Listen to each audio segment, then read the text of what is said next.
What is up, guys? Archon, and I'm here bringing you guys another video. In today's video, we're going to be taking a look at the class changes for 9.1. We'll look at Covenant changes in a separate video because I think that the class change video here is going to be quite long.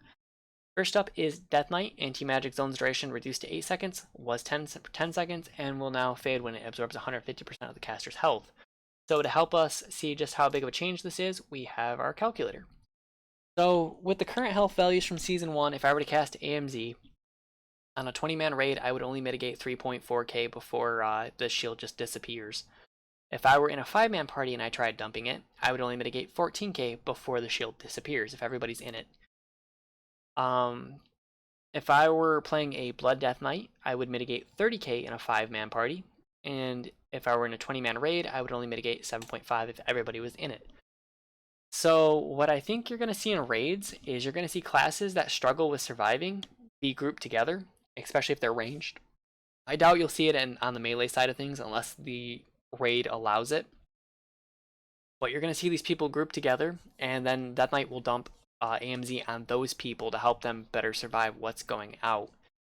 So that way you can get the maximum amount of reduction before the shield dissipates. So that'll be something to look forward to. This is also a pseudo buff for Blood because it's based on health. And if a Blood DK casts Vampiric Blood, they can easily break 100k worth of HP. Not sure what Season 1 or Season 2 values are going to look like, but again, the more health you have, the more it absorbs and what have you. So big buff to Blood there, kind of a nerf to Frosting Unholy's utility. Can still be used correctly for a massive payout to help your healers out for sure. Anyway, Blood is also getting a 6% increase by all spells and abilities. I definitely think they need it. I think Blood's the weakest hitting tank right now. They definitely struggle with AoE aggro on pull. So good to see. Hopefully that helps with that. Frost Chains of Ice now has a spell highlight on the action bar when the Death Knight has 20 stacks of Cold Heart. So what you may be wondering is what this means. It's just a quality of life change where your Chains of Ice will now light up whenever you have 20 stacks of Cold Heart, similar to how when you have a Rhyme or Killing Machine proc, your Howling Blast or Obliterate will light up respectively. So just quality of life. Unholy fixed an issue that was allowing the haste bonus from pheromones to apply twice to the Death Knight's raised dead ghoul. So it's a little bit of a nerf to pheromones, but typically I think you're only running pheromones if you are looking for a pseudo fear interrupt. I'm sure it probably helps a lot in dungeons overall. If you were to go back and look, probably interrupt about a decent portion of spellcasts that otherwise would hit you guys for a decent amount. But all in all, it's a nerf. Fixed an issue that prevented convocation of the dead conduit from proccing when festering wounds were burst on a killing blow. So, if I understand this correctly, and I think I've got this, basically what's happening in Season 1 is if you have excess wounds on a dying target, you don't get any type of cooldown for Apocalypse. And that's not how it's supposed to work. How it's supposed to work and what this fix is basically it's making it to where if you have, let's do an example. This will help you guys better picture it. Let's say you have one target, right, who has 3 wounds on him, and then you're fighting somebody else as your primary target. When that secondary target dies that has the 3 wounds on him, instead of getting no cooldown, you will now get, using the current numbers here from Season 1, you'll get 2.7 seconds off of your cooldown. So it would be 3 times 0.9. So you would get your 2.7 second cooldown reduction. This is a big change in Mythic Plus as well as I want to say Explosive Weeks. And the reason I'm saying that is because on Explosive Weeks you can actually Festering Strike the Explosive Orb and get your cash out immediately. So you can use it, you can spend 2 runes to get 3 seconds basically off of your Apocalypse if it's on cooldown. So you'll definitely see a lot more Apocalypse usage in dungeons, which means your minion damage should be way up from what it is currently. Blizzard is probably going to have to keep an eye on this change. I think it will put Unholy way over the top. It'll guarantee that you have Apocalypse pretty much for every boss fight if you use it correctly, while also, like I said, getting 4 or 5 more Apocalypses off, maybe even more inside of a dungeon. That's not accounting for any of the other stuff like your Sudden Doom procs that give cooldown reduction if you're running Army of the Damned as well. This is a massive fix for Unholy. Keep that in mind. I could actually make a whole video talking about how how insane this is. Anyway, it just real quick, it also makes Unholy less punishing as well if you happen to screw up your wounds. I'll just do a quick example. Let's say in a dungeon you screw up and lose out on 100 wounds worth of pops, right? So now with the current change from Season 2, you'll now get 90 seconds off of Apocalypse, which is basically like a free Apocalypse. Whereas before in Season 1, you just get punished, not get any reward for, misplaying. So it just makes Unholy less punishing overall. Moving on. Demon Hunter, Soul Rending talent now increases leech by 10%, was 5%, and additional 20% was 25% while Metamorphosis is active. They're power shifting here a little bit, trying to make Soul Rending look more appealing by giving you the 5% leech up front, which I'm sure will probably leech more overall because Metamorphosis is such a long cooldown. So it's probably an overall net buff. Fixed an issue that prevented the Hunt Night Fae ability from hitting stealth enemies in its path. Fixed an issue that prevented Imprison from being used on targets that were immune to charm effects. As for Havoc, give me 1 second. Demon's Bite damage increased by 15%. Demon's Blade talent increased by 15%. Chaos Strike 15%. Annihilation 15%. Unbound Chaos talent now increases the damage of your next spell rush by 500, was 6. Netherwalk is increased to 6 seconds, was 5.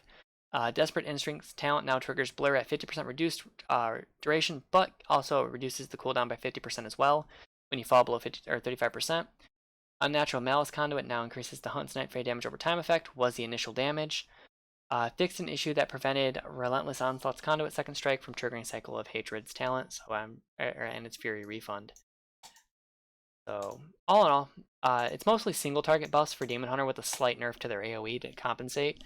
A lot of Demon Hunters were complaining that they weren't very viable in Raid because they didn't have the single target damage to keep up with other classes. Well, here's your reward. You now lose a little bit of AoE, but you should hopefully be a bit more viable in Raid. There's your trade-off.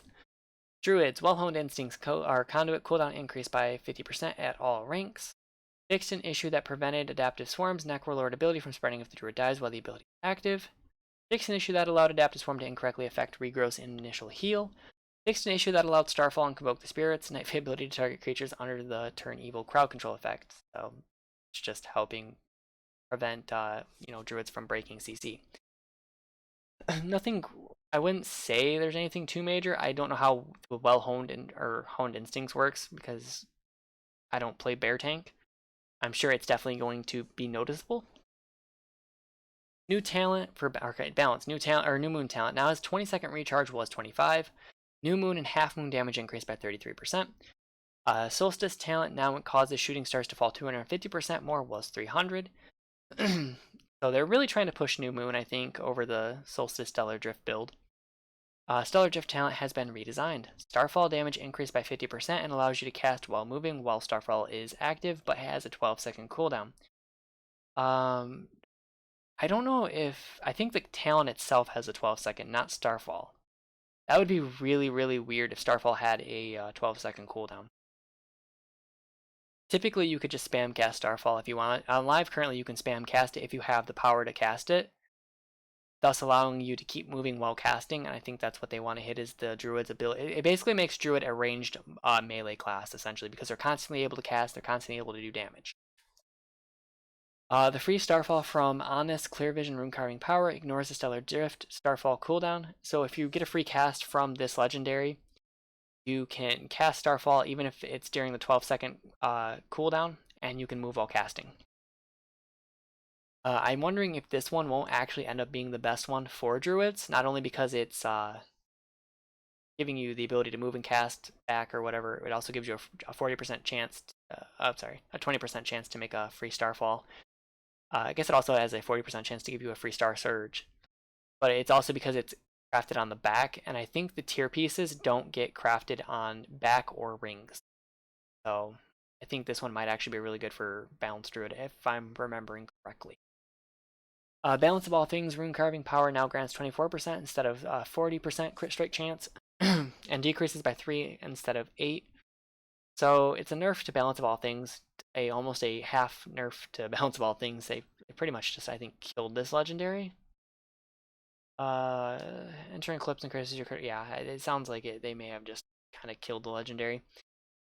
It looks like they want to push New Moon. Starfall, or Solstice Stellar Drift is kind of being nerfed a bit. We'll see what ends up happening. I think that this one could end up being a decent legendary for druids just based on the fact of the crafting slot. I don't know what other slots or what other legendaries craft where. I don't think this is on back, right? Legs, feet, yeah. Feral, fix an issue that allowed Skull Bash to interrupt targets that were under the intervene effect. Fix an issue that was causing Apex Predator to refund the wrong amount of energy when Ferocious Bite was cast while Soul of the Forest talent was selected. So just bug fixes for Feral, nothing too major. Guardian Urshine's Adept damage reduction now only applies to druids in bear form, so you only get the 10% reduction if you're in bear form. Fixed an issue that rarely caused Guardian Druid's Ironfur to not last its full duration. Fixed an issue that was allowing Frenzy Brand's Rune Carving Power benefit to bleed twice from increased damage taken effects on the target. So basically it's a nerf to this legendary for bear, if you're running it. Restro, fixed an issue that caused Balance Affinity talent to not increase the range of Nourish. Fixed an issue that allowed Regrowth to not consume clear casting while the druid was under the effect of an innervate that was cast on another player. I'm guessing what that means is that you weren't getting your free regrowth. So I think these are net fixes that are positive, not negative. Hunter, Death Chakram Necrolord ability can now properly bounce to targets that are not directly in front of the hunter. Survival, Raptor Strike damage increased by 15%, Kill Command damage increased by 15%, Mongoose Bite damage talent increased by 15%, Flanking Strike damage increased by 15%, and Wildfire Bombs no longer hits targets very high up in the air. So before we move on, I want to tell you guys a really funny story.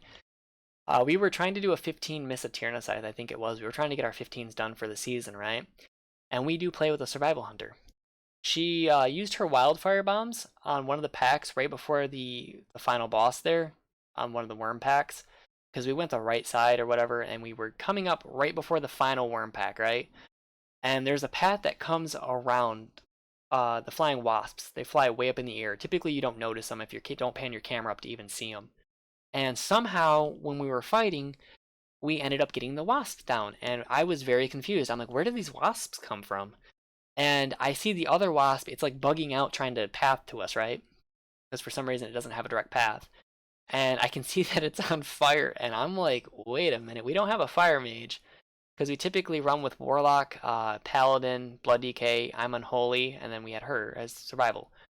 So, of those 5 classes, only one class, and our lock is Demonology, so I don't think he has any access to fire spells, right? So of the classes that are there, I'm thinking it's got to be Survival, right? And I ask her, I'm like, what is going on? And she's like, I think my Wildfire Bombs just hit the wasps up in the sky.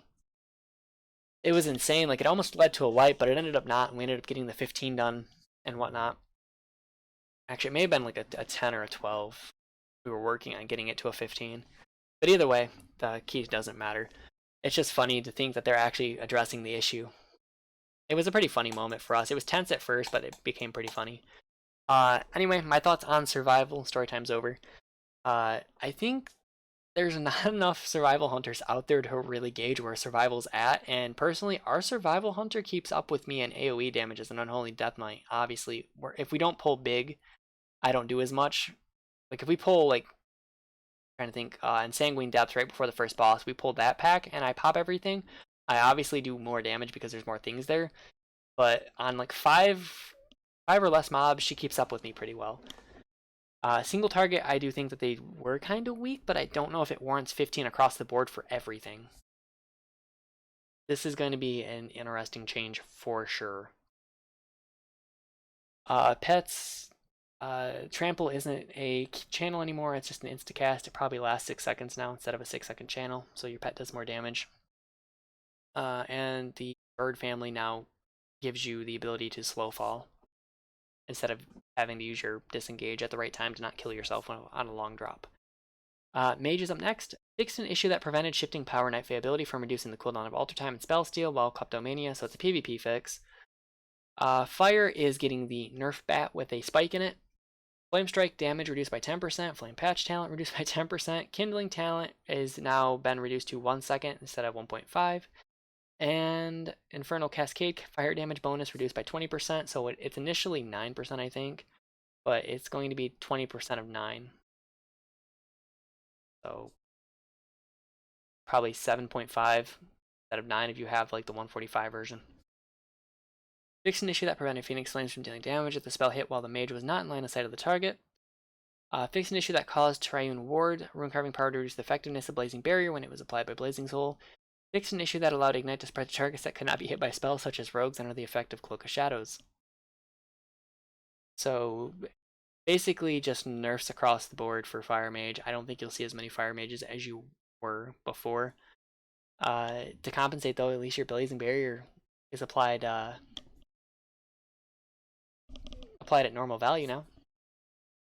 Buff, yay!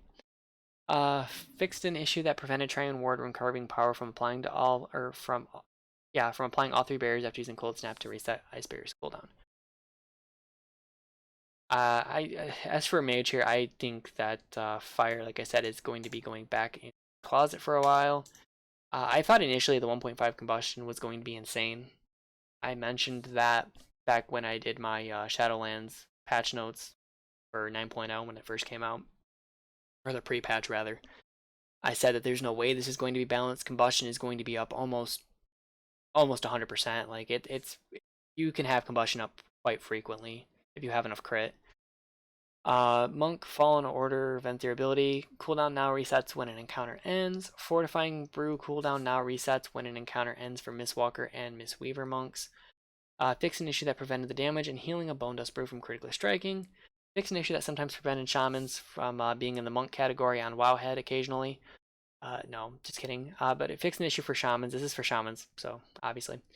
From being able to use Reincarnate after the Forge Bone, Reverie's Bonesmith Soulbind expired. So if you're running Necrolord on Shaman and you happen to run the Bonesmith and you die, you can now reincarnate once your armor falls off.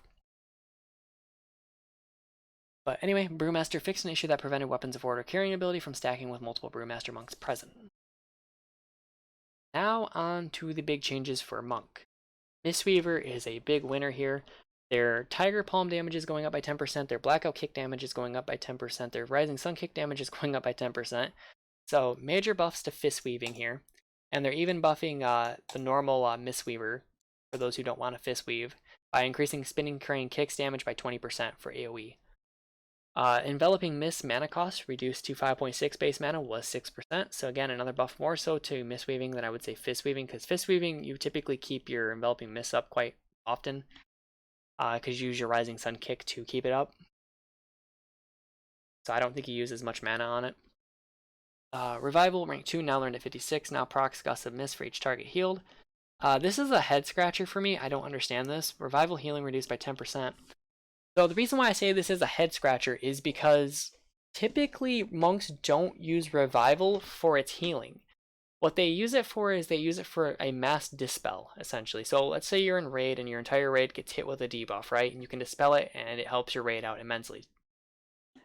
Typically in raid, if you just a keynote here, in raid, if your whole group is getting dispelled with something or getting hit with a debuff that can be dispelled, you don't want to normally dispel the entire raid right away.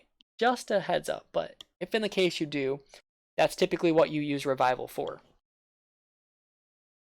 Soothing Mist channel is no longer interrupted by Mana Tea or Zen Focus Tea. This is a definite buff to the Mistweaver version, where if you're channeling your Soothing Mist and you're getting ready to have to shotgun blast your tank up from like 20%, you can pop your Mana Tea right away, hit your Enveloping, hit your Vivify, hit your Enveloping or whatever if you're running the cycles. And that should say, or actually I don't think you can run cycles. I think that's, I think Mana Tea takes the place of cycles, right? Yeah, it does. But you can pop your Mana Tea and you can then, go into whatever you need to go into. You can pop your Enveloping Mist on them to get the bonus healing, then you can spam your Vivify to get them up. Same thing for if you have your Renewing Mist on everybody and need to spam Vivify, you can, do that with without having to recast Soothing Mist. It's just a quality of life change that I think is going to be really, really nice for Mistweaving.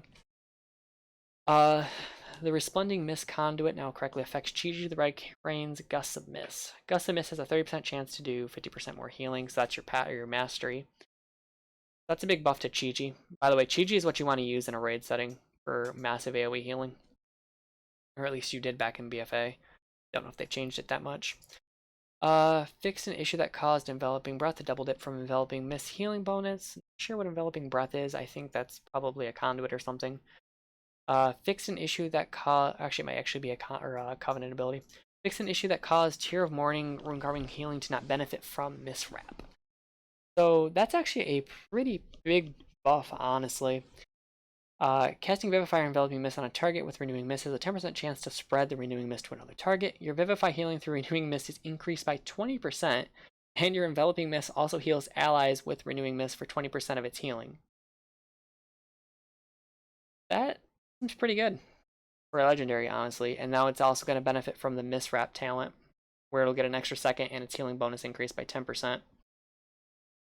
Fix an issue that caused Touch of Death's damage increase to not increase the healing of ancient teachings of the monastery rune carving power. This is your fist weaving, by the way. So basically, you'll pop your essence font to activate ancient teachings, pop Touch of Death, and then you'll use your fist weaving rotation to get an extra bit of healing off through Touch of Death's bonus damage. Fix an issue that sometimes causes monks summoned by fallen orders and their ability to not be able to cast Enveloping Mist. Fix an issue that caused Thunder Focus Tea to not increase the healing of Tear's Mourning or Tear Mourning's Rune Carving Enveloping Mist heal on allies with Renewing Mist.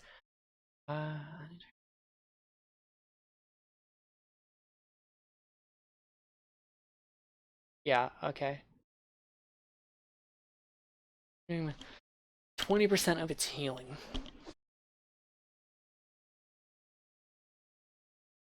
Sorry, I keep reading that because I'm trying to like remember the two myths at the same time while I'm trying to go over this. There's a lot to go over here.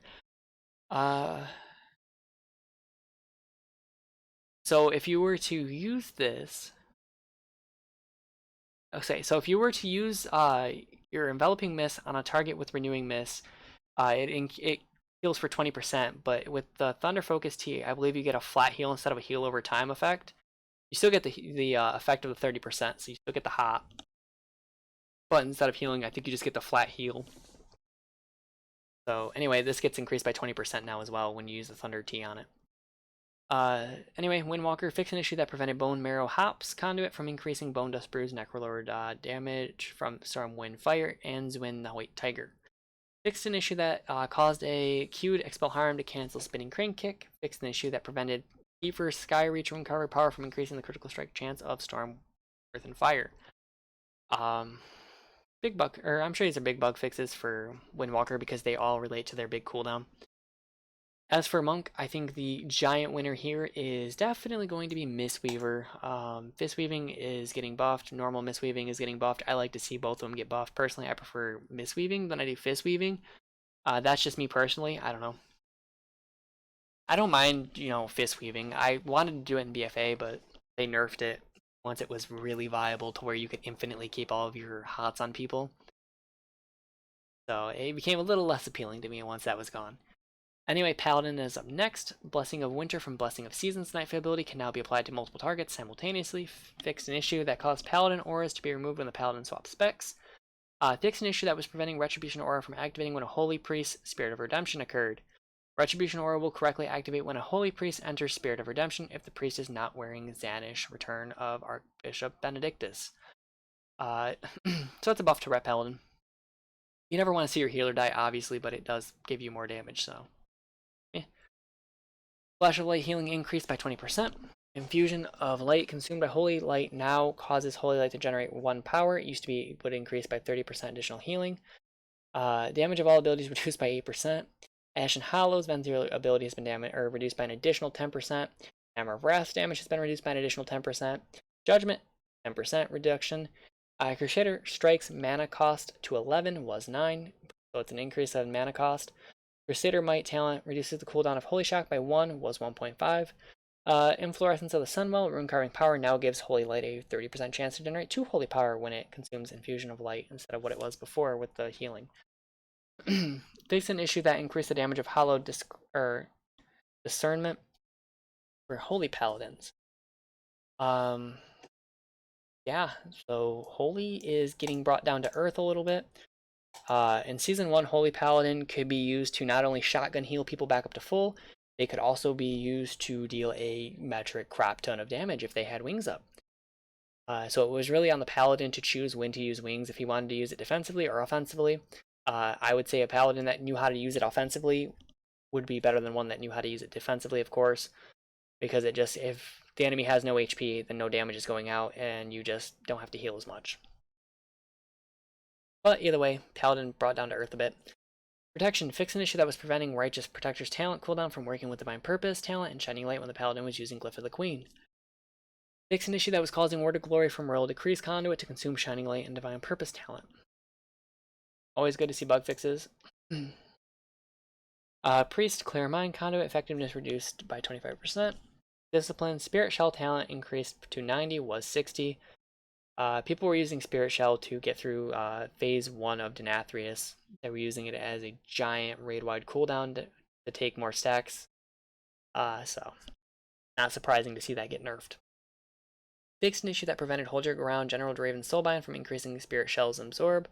On the plus side, it is getting buffed a bit, so you're losing 30 seconds, but you're also getting a little bit bigger of a shield. Fixed an issue that caused Schism's talent damage to increase to not affect the first damage event from Acute Penance. Fixed an issue with Power Word barriers, damage reduction being removed earlier than intended. Sorry, give me a second. When 2 Disciplined Priests cast Power Word barriers, so kind of it's the same fix that DK's got with their anti-magic zone. Something about bubbles not wanting to work when they're stacked on each other. Holy. Symbol of Hope has been redesigned. Bolster the morale of a party member or raid members within 40 yards. They each recover 60 seconds of cooldown on a major defensive ability, and they regain 18% of their missing mana over 5 seconds. I think that this is actually a very interesting ability. I think Holy Priest, when stacked with certain classes that have short defensive abilities, will be really strong. And what I mean by that, the main one that comes to mind is Blood DK, of course. Blood has AMS on a 60-second cooldown. They also have Vampiric Blood on a minute 30, I think is what it is. I don't think it's a 60. I think it's like a minute 30, minute 20. Obviously, IBF is 3 minutes. AMZ is 2 minutes. So, personally, I don't know what the game considers a major defensive ability. I know IBF for Blood DK is probably one. Shield Wall for Warrior is probably another. I don't know if it counts Avatar as a major defensive ability. What else would there be? Astral, whatever for Shaman. Trying to think. Iron Fur for Druids, probably. So it just depends what it counts as a major defensive ability for Blood, but I think this could be a major buff for both Blood and Holy. Synergy for sure. Which works for us because we actually have a Blood and a Holy Priest typically. Anyway, Shadow Word Pain damage increased by 25%, Vampiric Touch damage increased by 25%, Devouring Plague damage reduced by 18%, Shadow Flame Prism Rune Carving Power, Shadow Flame Rift damage reduced by 16%, Telbadar's Stratagem, Mind Blast damage increase reduced by 8%, Dissonant Echoes Conduit now grants 20% increased Void Bolt damage, was 35%. Fix an issue that prevented Death and Madness talent from granting insanity and resetting the cooldown of Shadow Word Death when Shadow Word Death was cast as the target dies. It seems like they're buffing out of Shadow form Shadow Priest a little bit. Not sure where Shadow's gonna sit after this. If any of you Shadow Priest mains out there know, let me know down below. Is this a net buff or a net nerf? Rogue, Faint duration increased to 6 seconds was 5. Serrated Bone Spike, Necrolorid Bleed now properly benefits from critical strike chance. The shield from Cloaked in Shadows Conduit is now 50% longer, lasts for 4 seconds, previously had no duration, and no longer decays while the rogue is out of stealth. Shiv now dispels enrage effects regardless of poison application. Very important that rogues use their Shiv on enraged targets. Can't stress that enough in Mythic Plus. Casting Shiv with Numbing Poison decreases the casting and attack speed of the target for 25 seconds, by 25% for 5 seconds. Sorry. Assassination fixed an issue that allowed Doomblade's rune carving periodic damage to benefit twice on targets with increased damage taken auras.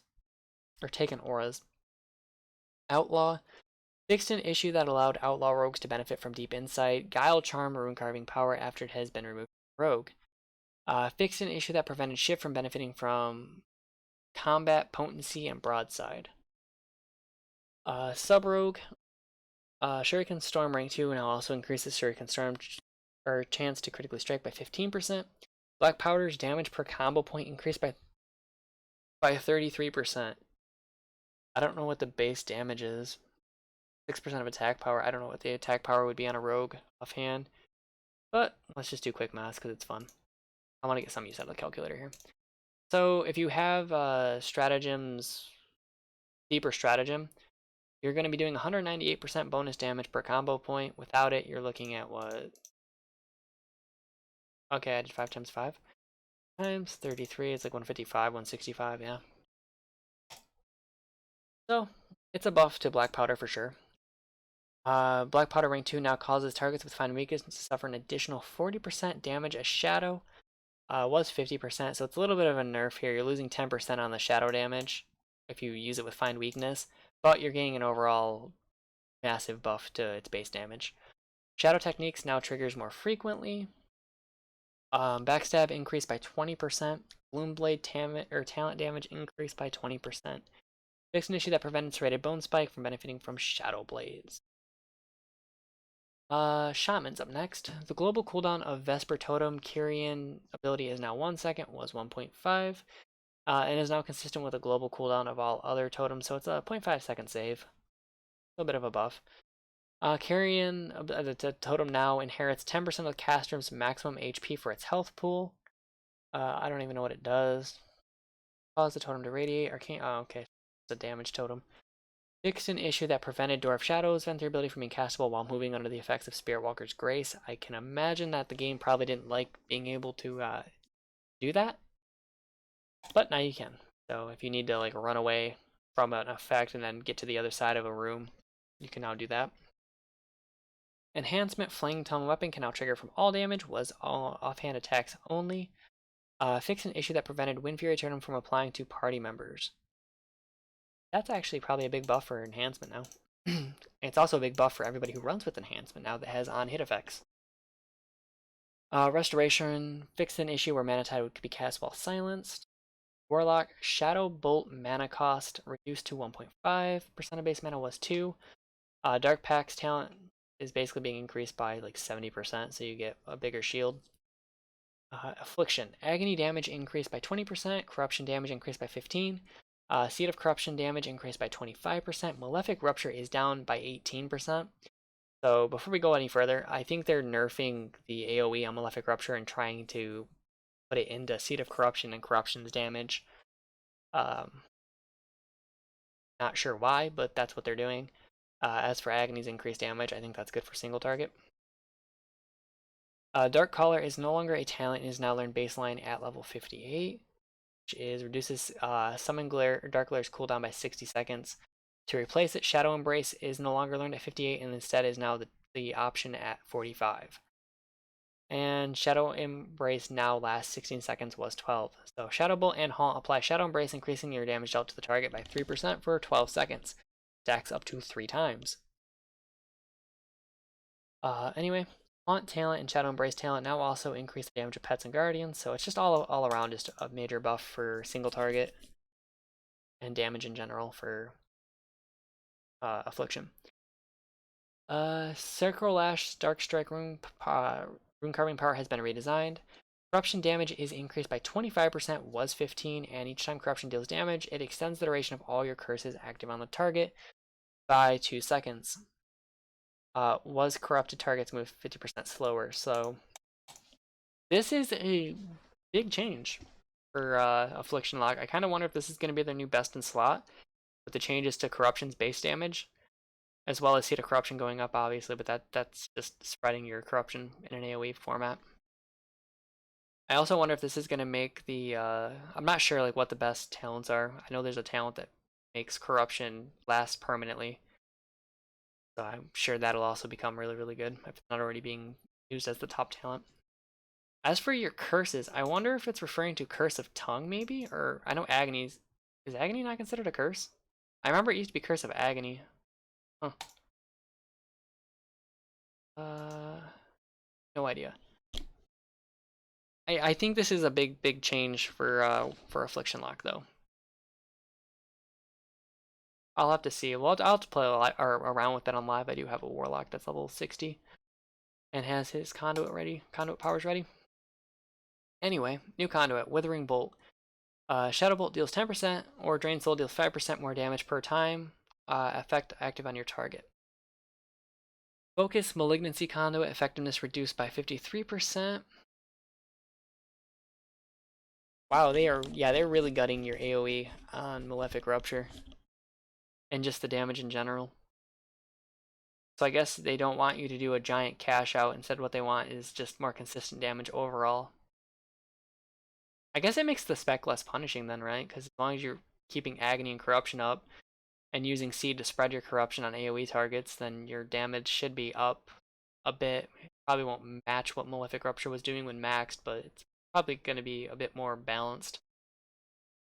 Cold Embrace Conduit has been removed because it's got Shadow Embrace got turned into a channel or a talent. Sorry, we're almost done, guys. My brain's turning to mush. Fixed an issue where warlocks with inevitable devise talent who are channeling drain life against multiple enemies, and when some of the enemies die, the damage of the rest of their drain life would no longer benefit from inevitable devise. So you weren't getting your extra life back, so now you will. Demonology from the Shadows talent also increases your pet's Shadow Flame damage. Nice, I guess. Wait, that's the wrong from the Shadows. That's the rogue version. It requires the Kingslayers, by the way. You guys have to go all the way back to Legion in order to get this buff, so have fun and change your class. Anyway, Destruction Chaos Bolt increased by 10%. Incinerate mana cost reduced to 1.5 was 2. I've played Destro and I don't remember having mana issues as Destro. I don't really know what that change is about. Eradication talent now also increases the damage of pets and guardians. I liked running Eradication. I thought it was fun to try to, use Havoc in order to spread it everywhere. You'd Shadow Flame, or sorry, you would Havoc, Chaos Bolt, another target, apply this to 2 targets, then you would apply it to another target if possible, Rain of Fire if you could to try to min-max the damage output. Very hard to do to really benefit from Eradication, but at the same time, if you could do it, it did a lot of damage. It was fun to play around with.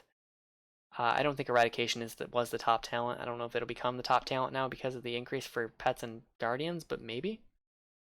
Shadowburn talent damage increased by 23% and now refreshes the charge if the target dies within 5 seconds. So before, what it used to do, which is right here, is it used to just give you a soul shard back. Now it gives you a flat charge back, so you can cast it again and again if you use it as an execute. Which is what you should be using it for, because you get 50% critical strike chance on it if the target has 20% or less health. Trying to remember what's in that talent tree. I think it's in the same talent tree as Eradication, level 1 tree. Fixed an issue that prevented corruption from also striking the Warlock's Havoc target. Well, that's nice. I mean, not the end-all be-all, of course, but it is nice to not have to use an extra GCD. Fixed an issue that allowed Havoc to be cast without interrupting channeled spells like Drain Life. So no longer will you be allowed to cast Havoc during Drain Life. Warrior fixed an issue that prevented Ancient Aftershock's Night Fae ability ground effect from hitting stealth targets. Fixed an issue that caused some classes' area of effect abilities to incorrectly consume spell reflection. Arms. Mortal strike damage increased by 10% in non-PvP situations. Deep wounds damage increased by 10% in non-PvP situations. Overpower, flat 10% increase. Execute is also going up by a flat 10%. This does not apply to the Condemn. Protection, same thing, 10%, does not apply to Condemn. So that is the class changes, guys. Hopefully you stayed with me here. I know that was a lot to go over. I apologize for stuttering here and there, and I apologize for having to take a second to think, but it is a lot to take in when you're trying to, remember all of the classes and remember all of their abilities. Anyway, I think we did a good enough job. Let's go over the big winners here of the patch. Personally, you already know my thoughts. Unholy is definitely a big winner with this buff for Mythic Plus. Havoc is a big winner for Raid, because their single target all got buffed. I guess you could also say for Mythic Plus as well. Let's see what else is. Survival Hunter for sure is a big winner of the patch. We'll have to see how strong this is. I thought Survival wasn't doing too bad on single target, but we'll see where they end up after this buff. Also, it's really nice that we no longer have to worry about pulling the Hornets in the Sky and Mist Sight. That in and of itself is just patch winning. Mistweaver is for sure another big winner of this patch, both fist weaving and mistweaving. I can't stress that enough. I like it when Blizzard buffs both of them to try to be more viable. I always hated when Blizzard made one more viable than the other. I think fist weaving is currently more viable technically, but we'll see how these changes work if it can somehow get back to being even. What else is there? I think Sub Rogue could also potentially become a big winner of this patch. It does seem like they're getting a lot more damage in their abilities. Affliction is also, I'm not sure if Affliction's a big winner or not. I think I'm gonna say it is just because it's becoming less punishing. Uh, because Corruption and Agony are gonna do a lot more damage than what your Malefic Rupture did, so you're no longer punished for not being able to keep up all of your dots on a target. I'm gonna say that's actually a buff for people who want to get into Affliction. Destro definitely just net buffs across the board. It'd be interesting to see just how much extra Chaos Bolt does. It's always nice when you cast a Chaos Bolt and it jumps you up the charts like from 5th to 3rd or 2nd. Warrior, I'm sure they're big winners here. I don't play Warrior, so I don't really know what their problems were. As for losers, obviously, I think Holy Paladin is the biggest loser of the patch. Balanced Druid is tied, I think, with them in terms of just how bad they were hit. Fire Mage, so basically your big losers are Balanced Druid, Holy Paladin, and Fire Mage. I don't think anybody else really fits into that category because everybody else got offsetting buffs to compensate for losses in their kits. So those are your big losers. What do you guys think of this? What do you guys think of the biggest? What do you think is the biggest change of the patch? Who do you think is the biggest winner, and who do you think is the biggest loser of the patch? Let me know down below. And as for classes, I wasn't too sure about like Warrior and Hunter and that. Let me know as well what you guys think about that. How far off am I? I'd love to hear your guys' thoughts on it, as always. Next video, we'll be covering Covenants. It's going to be basically a 3-part series here. Our first video, which should already be up on the channel, covered the 9.1 changes in general, like the new raid, the new dungeon, the new city, and my thoughts on that. So be sure to go check out the Covenant video. I think that one's going to be uploaded 3rd. And with that, guys, I will see you on the next video. Later.